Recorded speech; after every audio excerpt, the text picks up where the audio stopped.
Hadirin, satu kali berdasarkan informasi yang disampaikan oleh seorang asisten pribadi Nabi sallallahu alaihi wasallam bernama sahabat Thauban maula Rasulullah sallallahu alaihi wasallam, dan informasi ini kelak akan didokumentasikan oleh Imam Abu Daud dalam sunannya di nomor hadis 4297. Disampaikan bahwa Nabi sallallahu alaihi wasallam satu kali memberitakan sebuah informasi yang akan terjadi di masa depan berdasarkan petunjuk Allah Subhanahu wa taala.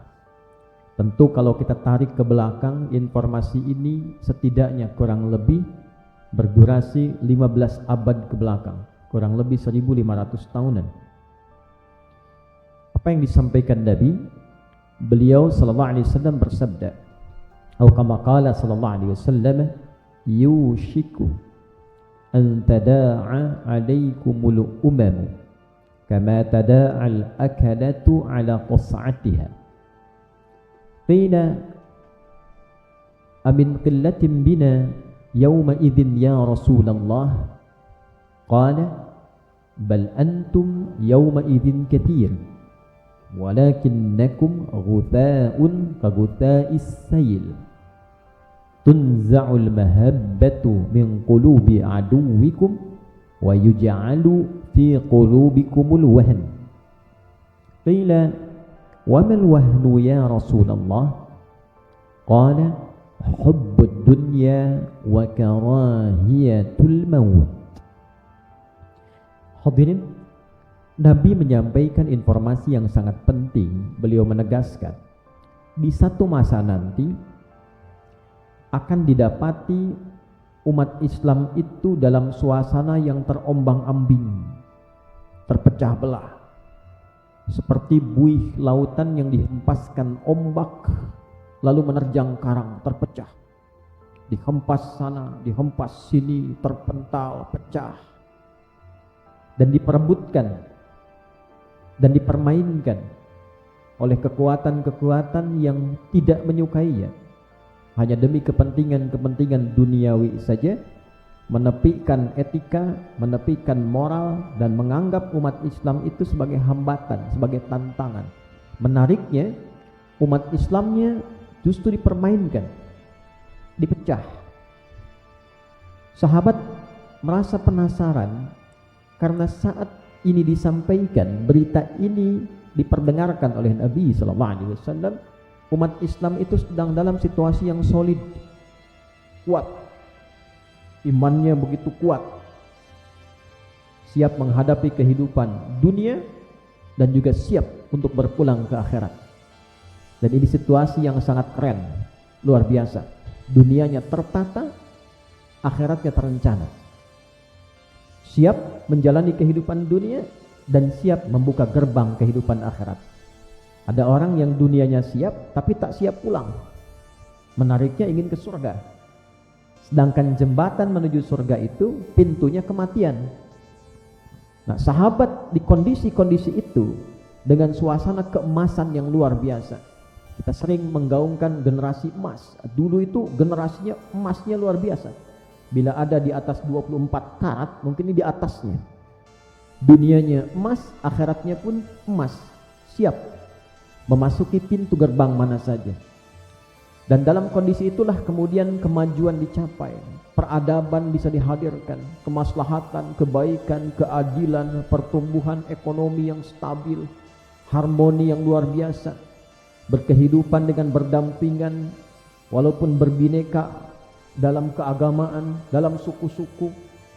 Kalau kita ambil semboyan Bhinneka Tunggal Ika itu dengan nilai spiritualitas yang kuat dipraktekkan di masa itu luar biasa. Hidup harmoni, saling mengasihi, keamanan terjamin, ekonomi begitu bagus, makmur. Suasana yang tertinggal berubah jadi suasana kota metropolitan yang mencerahkan. Namanya Al-Madinah Al-Munawwarah. Sahabat kaget, kok bisa nanti umat Islamnya malah jadi lemah, terpecah, dipermainkan, tidak dianggap. Maka Dikonfirmasi kepada Nabi, ya Rasulullah, apakah di masa itu kita begitu sedikit jumlahnya sehingga mudah dipermainkan, mudah dipecah, mudah diadu? Nabi mengkonfirmasi dengan mengatakan, bal antum yauma idzin katsir, atau kama qala sallallahu alaihi wasallam. Justru jumlah kalian nanti itu begitu banyak. Banyak. Jumlahnya banyak, kata Nabi. Walakinnakum ghutha'un ka ghutha'is sayl.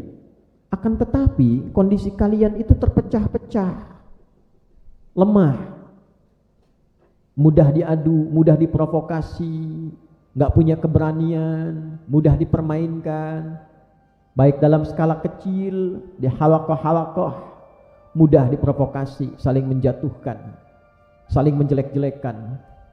Padahal mengaku akidahnya sama, Islam, nabinya sama, Qurannya sama, bisa saling menjatuhkan di level yang besar, dalam skala global. Demikian pula mudah, ini muslimnya banyak, itu muslimnya banyak, ada yang saling menyerang, saling menjatuhkan, saling melemahkan, saling memprovokasi, membuat proksi, saling diadu satu dengan yang lainnya. Tapi menariknya sama-sama mengaku muslim.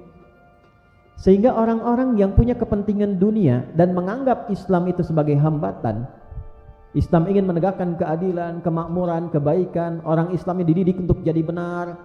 Sebagian orang di level kehidupan dunia menganggap itu hambatan.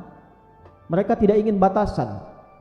Mereka ingin mudah mengelaborasi mineral, mendapatkan gas, mengelola dunia semaunya, ingin bebas. Menganggap agama itu sebagai hambatan. Dan menariknya, lalu ini dilewati begitu saja, dipermainkan seperti lemah tak berdaya. Kata Nabi, kondisi umat Islamnya banyak tapi lemah tak berdaya, seperti buih dipermainkan ombak. Kalau masih ombak ada kekuatan, tapi kalau buih, Anda lihat buih di ombak itu, dibawa ombak buih, lalu tidak cukup dibawa ombak, diterpakkan ke karang. Ini kiasan yang luar biasa, majas yang indah sekali. Buihnya dibawa ombak, diterpakkan ke karang, diadu, mental. Ada kekuatan membawa umat Islam dipecah, diadu-adu, dipecah, digelombangkan. Satu begini kayak gelombang laut, ambil, pecahkan, ayun lagi, pecahkan, ayun lagi. Nggak ada auranya, tidak terlihat kehormatannya. Apa yang terjadi? Tunza'ul mahabbatu min qulubi aduwikum. Rasa segan, hormat yang tadinya ada pada orang-orang yang menempatkan orang Islam itu sebagai hambatan, tadinya segan. Islam pernah maju, orang Islamnya maju, kejayaan di Eropa, di Iberia 7 abad.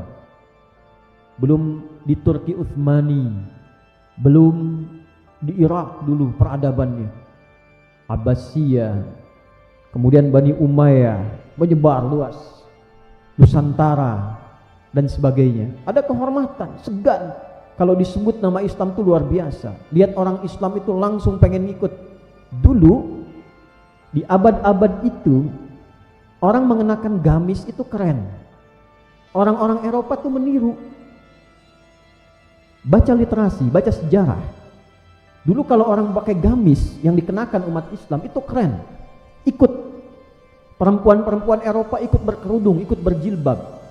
Karena yang disebut modern itu, disebut tren itu mengikuti kemajuan yang dicapai umat Islam pada masa itu. Dulu keren. Tapi berjalannya waktu, rasa hormat itu, segan itu tercabut pelan-pelan, hilang. Hilang respectnya. Dilepas, terbalik. Kata Ibnu Khaldun dalam muqaddimahnya, kecenderungan orang yang terkalahkan, kecenderungan orang lemah itu meniru yang kuat. Sekarang terbalik. Keren kalau meniru budaya-budaya yang ada di barat. Keilmuannya nggak apa-apa, tapi budayanya belum tentu berkesesuaian. Keren kalau pakaiannya semakin terbuka. Keren kalau tampilannya merantakan. Keren kalau mulai pakai narkotik.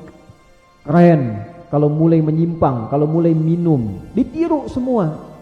Padahal apa yang dilakukan tidak membawa manfaat, belum tentu membawa maslahat. Yang baiknya, pengetahuannya, disiplinnya boleh, tapi ada sesuatu yang hilang. Nah, apa yang menyebabkan itu? Nabi kemudian menegaskan, perhatikan kalimatnya, detil, singkat, padat, lugas. Hubbud dunya wa karahiyatul maut. Hubbud dunya wa karahiyatul maut.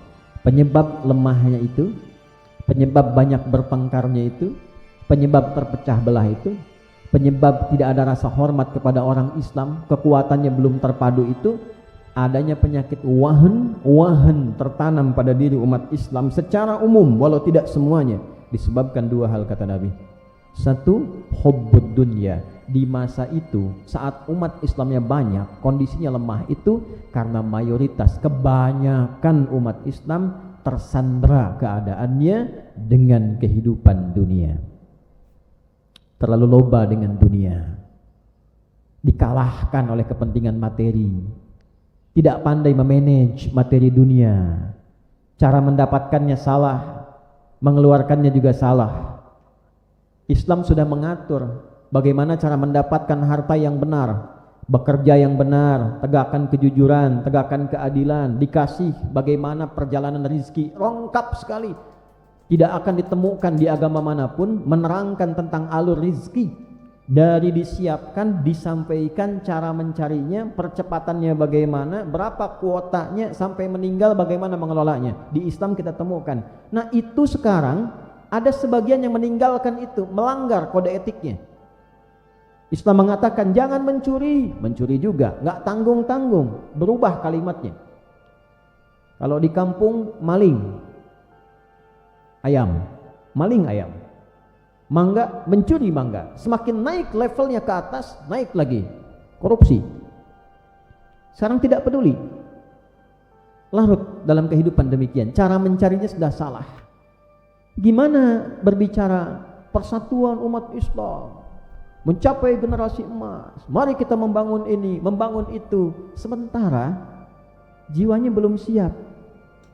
Cara mendapatkan hartanya tidak dengan cara yang benar, ibadahnya masih naik turun, baca Quran dibandingkan dengan baca koran jauh, media sosial update terus, media spiritual jarang kita kaji, penguatan jiwanya jarang, sehingga tersandera dengan dunia, dengan kedudukan. Sekarang mau masuk sekolah, kampus-kampus beken, kepikiran nyogok. Sekolah-sekolah dari mulai SD kepikiran gimana caranya bisa masuk dengan ngasih sesuatu, gratifikasi. Kalah, moralnya runtuh. Terus mau bicara sesuatu yang besar, masjid belum penuh, ibadah belum konsisten. Dapat kedudukan sudah menyiapkan gimana caranya bikin proyek fiktif, nyusun anggaran dengan korupsi, menyebar kemana-mana, tersandera oleh dunia, dan tidak punya orientasi kehidupan akhirat yang jelas. Wa karahiyatul maut, tidak siap pulang, nggak siap menjemput jembatan pintu gerbang kematian. Pintu gerbang kematian itu, kematian itu pintu gerbang menuju akhirat. Kita akan meninggalkan dunia, meninggalkan itu masuk pintu gerbangnya, tinggalkan dunia, buka pintu gerbangnya, masuklah ke akhirat. Nunggu sebentar di waiting room, di barzakh, di kubur itu, dibuka pintunya ke akhirat. Itu lewatnya kematian, babul maut namanya. Begitu kita buka, singgah di barzakh sementara, sambil menunggu seleksi masuk ke tempat ujung yang kita harapkan dan kita sebut dengan surga itu. Masuk surga. Surga itu bukan di dunia, surga itu di akhirat. Firdaus itu di akhirat. Kita pengen masuk, ya harus buka gerbangnya. Mau nggak mau kita akan buka pintu itu. Siap nggak siap pasti masuk. Pertanyaannya, dari sekian yang akan masuk itu, berapa yang telah menyiapkan diri untuk bisa membuka pintu itu dengan penuh kedamaian, tenang, seperti masuk kita ke pintu rumah dengan tenang, ke tempat-tempat yang nyaman. Anak sekolah mau liburan, datang ke tempat liburan, gerbangnya dibuka, senang, teriak lari. Kita pulang nanti berlibur untuk seterusnya, nggak ada lelah lagi, nggak ada capek lagi, nggak ada drama lagi. Begitu dibuka gerbangnya, senang. Makanya orang-orang yang siap untuk pulang, dunianya sukses. Coba lihat, karirnya sukses. Abu Bakar karirnya sukses, jadi pemimpin tertinggi. Umar sukses, Utsman sukses, hartanya banyaknya luar biasa, jadi pemimpin juga. Ali bin Abi Thalib ilmunya luar biasa, sukses radhiyallahu taala anhum jami'an. Abdurrahman bin Auf hartanya luar biasa, sukses dunianya. Wa minhum may yaqulu rabbana atina fid dunya hasanah. Tapi dalam saat yang bersamaan mereka memanage semua itu dengan kekuatan spiritualnya. Tahu cara mengelola harta, tahu cara mendapatkannya, tahu bekerja dengan benar, hasilnya tuh melimpah. Kalau sudah tahu yang benar, kenapa memilih yang salah? Lalu diisi dengan iman. Utsman bin Affan tuh diriwayatkan, Imam Nawawi menyebutkan dalam kitabnya At-Tibyan, itu setiap hari malamnya masih tahajud, Senin Kamis masih puasa, meninggalnya dalam keadaan puasa sedang baca Quran. Sedekahnya luar biasa. Makanya ketika dibuka pintu gerbang untuk pulangnya itu senang, senyum, senang, tenang. Jiwanya tenang. Nafsul mutmainnah, panggilannya indah. Ya ayyatuhan nafsul mutmainnah, irji'i ila rabbika radiyatan mardiyah. Hei jiwa yang tenang, yang sedang senang, tenang, ayo pulang. Aku sudah ridha dengan amalmu ini dan engkau pun akan ridha dengan pemberianku. Fadkhuli fi ibadi, masuk golongan hambaku. Wadkhuli jannati, nih pintu gerbang surgamu ditampakkan dalam sakaratul maut, dibuka, senang, senyum, meninggal. Itu yang disebut meninggal, itu meninggalkan dunia, pindah ke tempat baru. Jadi kematian itu pasti, gak ada yang takut kematian masa itu tuh, menjemput malah. Menjemput itu artinya apa? Menyiapkan diri ketika datang dijemput kita sudah siap. Anda mau berangkat wisata, anak-anak sekolah nanti libur, mau dijemput, kan siap-siap dulu, siapkan kopernya, siapkan pakaiannya. Kita mau dijemput sama malaikat untuk pulang, disiapin supaya saat dijemput siap. Makanya tidak ada mereka itu konsepnya takut dengan kematian, kapan aja jemput, pulang, alhamdulillah, siap. Dunianya selesai. Yang kaya-kaya juga, yang memimpin tinggi luar biasa, penguasaannya terhadap dunia luar biasa, sampai ke Afrika, sampai ke Asia dan sebagainya. Tapi ada satu masa, kata Nabi, umat Islamnya kok mudah sekali diprovokasi, ribut aja. Perkara amalan-amalan yang sifatnya furu'iyah, cabang-cabang, ribut, gampang dipecah belah, di skala global demikian. Secara politik diadu, gampang. Kenapa? Ternyata kata kuncinya dua. Satu, tersandera dengan kehidupan duniawi yang mendominasi. Yang kedua, belum siap dengan program dan prospek akhirat yang jelas. Oleh karena itu, kita tarik kepada diri kita. Banyak pengamatan keluar sekarang ini dengan situasi yang terjadi di kawasan. Dari Iran sampai dengan ke Asia Barat, di kawasan Timur Tengah yang kita sebut itu, membara luar biasa. Tanya balik pada diri kita, apa kesiapan kita jika satu saat kita kembali kepada Allah Subhanahu wa ta'ala? Bicara kita jauh, tapi diri kita masih belum siap. Isi masjid dengan baik, isi ibadah dengan baik, kompakkan diri kita untuk bertauhid, ikuti petunjuk Rasulullah SAW. Banyak berdoa, banyak mengaji, belajar dengan benar. Adik-adik yang belajar dengan serius, belajar dengan benar. Kalau ingin jadi generasi hebat ke depan, siapkan dari sekarang. Para guru-guru yang mengajar dengan sungguh-sungguh, mengajar dengan serius. Ajarkan pula di keluarganya supaya jadi keluarga yang baik, yang benar, dan dengan itu kita punya bekal untuk pulang dalam keadaan yang baik. Hadirin sekalian, sebagai penutup khutbah ini, khatib ingin menegaskan situasi ini, hadis ini bukan ingin menunjukkan bahwa kiamat terjadi pada masa itu, bukan. Ada tahapan-tahapan. Ini Nabi menggambarkan ada situasi terjadi demikian. Kalau kita rasakan berarti kita berada di masa itu. Solusinya bagaimana? Seperti khatib tadi sampaikan, kembalilah untuk mendalami agama dengan baik, praktekkan dalam muamalah secara baik. Agama mengajarkan solat yang benar prakteknya setelah solat tanha anil faksha wal mungkar. Jadi solatnya benar secara rukun dan syaratnya, selesai solat muamalahnya benar, fakshanya hilang, kata-kata kotor, jorok, LGBT, pornografi, porno aksi itu pasti hilang, mungkarnya hilang.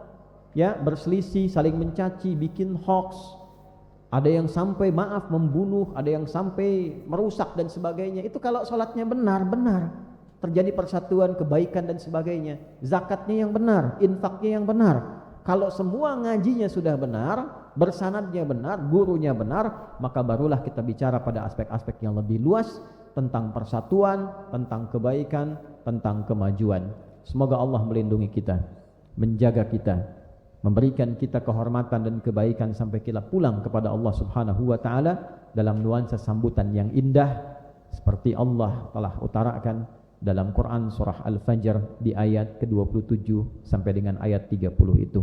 Barakallahu li wa lakum fil Qur'anil azim wa nafa'ni wa iyyakum bima fihi minal ayati wa dzikril hakim wa taqabbala minni wa minkum tilawatahu innahu huwas sami'ul alim. Ud'ullaha yastajib lana wa lakum jami'an. Assalamualaikum warahmatullahi wabarakatuh. Alhamdulillahi rabbil alamin.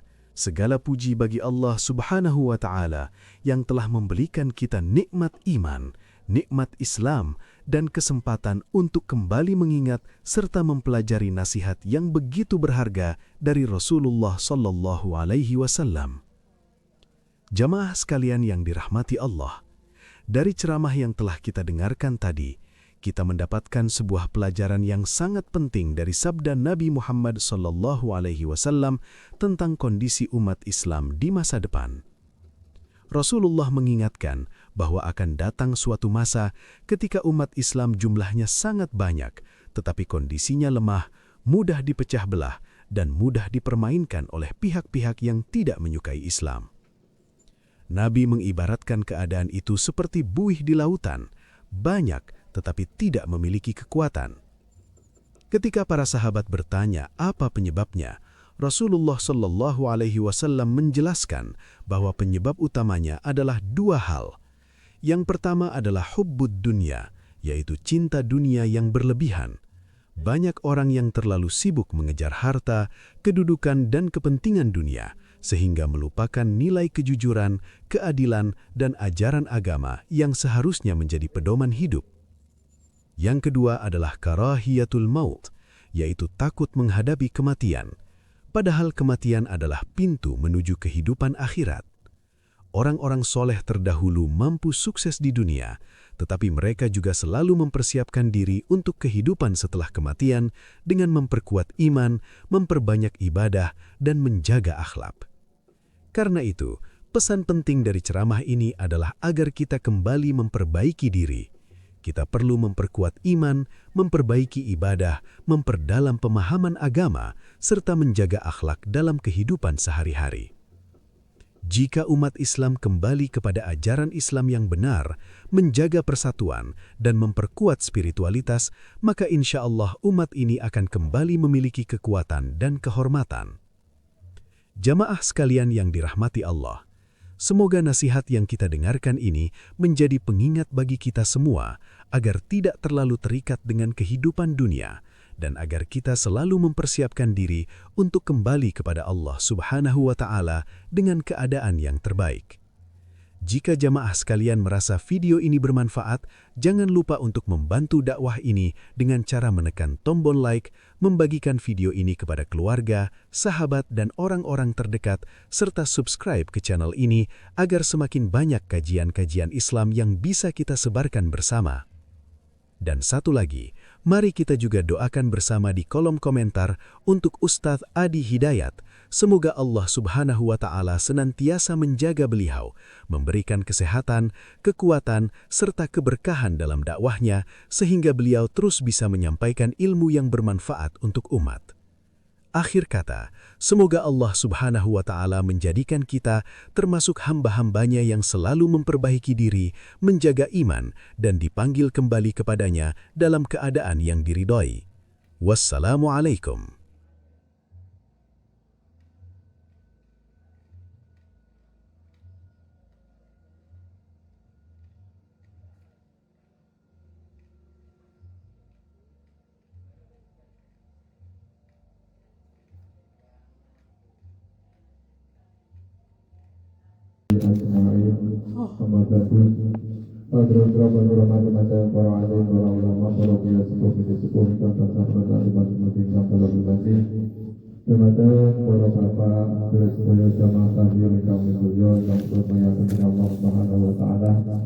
Ingkang kula hormati lan dumateng para bapak tamu undangan ingkang kula hormati wabil khusus sahibul dakwah sahibul musibah menika Mas Santo dan seluruh keluarga ingkang tansah kula mulyakaken saderengipun monggo kita saling bersyukur kehadirat Allah Subhanahu wa taala ini punapa kula panjenengan wonten ing saat punika tasih pun paring pinten-pinten kenikmatan dening Allah, tasih pun paring taufik hidayah seraya sehingga bisa sedaya saged sareng-sareng kembali wonten ing menika panggenan wonten ing menika majelis untuk dalem Mas Santo dalam sedaya keluarga.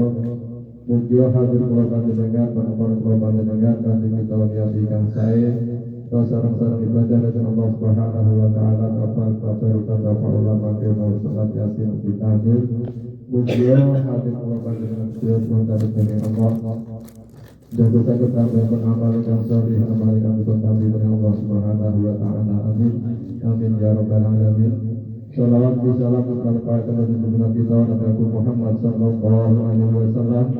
Dan itu kita sedaya yang kiamat asal syafaat asal diturunkan Nabi Muhammad sallallahu alaihi wasallam. Amin amin ya rabbal alamin. Tuhan Bapak tamu undangan sedaya yang hormati dan mereka Allah tidak kali wakil sahibul dakwah sahibul musibah mereka Mas Santo dengan sedaya keluarga kita ngaturaken matur nuwun sanget atas rawuh panjenengan sedaya wonten mereka panggenan tetapi undanganipun boten sanes Allah panjenengan sedaya tujuan rawuh mereka yang mereka dipun suwuni tambahipun barokah doa dongaaken sedaya hidupipun lan dipuntusaken dhateng panjenenganipun almarhum Bapak Maruf ingkang saat menika sang langkung netepi sekawan dosa pipun pramila Mas Santo adalah sedaya keluarga mulai awal ngantos samenika wekdal ngaturaken matur nuwun sanget atas bantuan sedaya barokah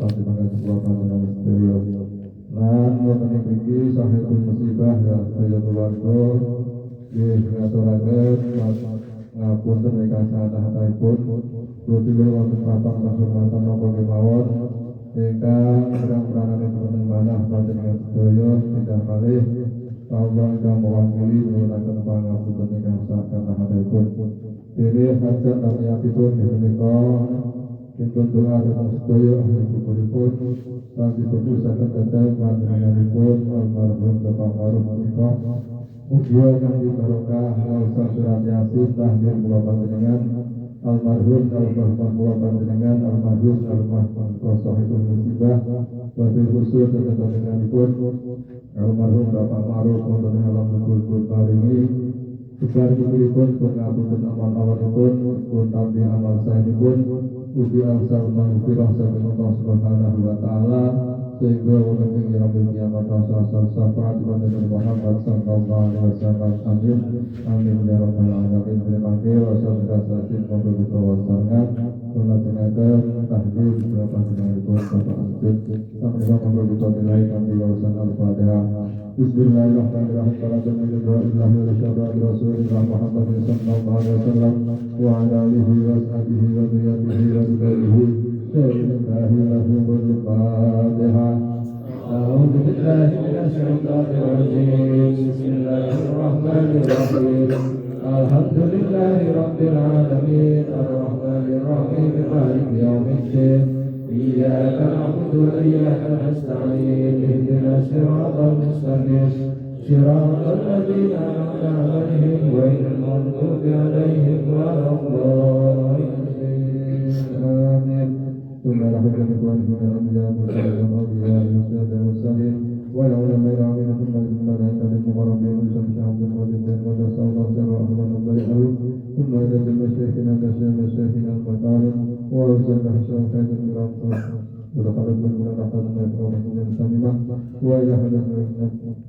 Insya kejadi wa ila jami mafataha bikara dekat wadah wa man akramaha ghafarallahu dhunubahu wa satara umudahu wa yuwali darajatihi bil jannati syai'ulillahi lahimul Fatihah.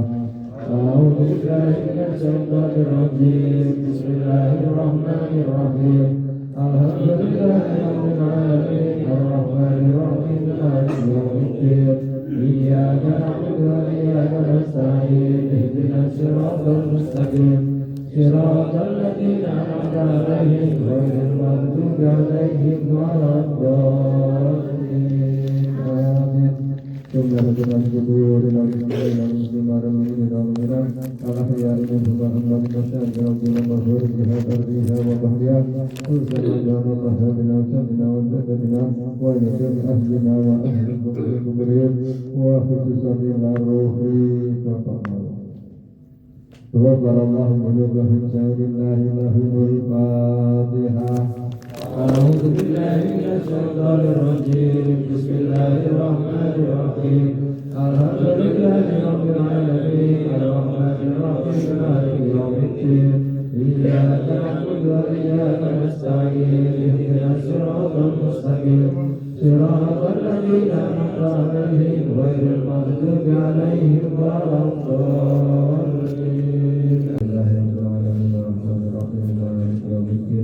إياك نعبد وإياك نستعين اهدنا الصراط المستقيم صراط الذين أنعمت عليهم غير المغضوب عليهم ولا الضالين أعوذ بالله من الشيطان الرجيم بسم الله الرحمن الرحيم اللهم صل وسلم على سيدنا محمد الحمد لله رب العالمين الشاكرين حمدا اللهم صل وسلم على محمد الأولين وسلم وسلم على سيدنا محمد وسلم وسلم على محمد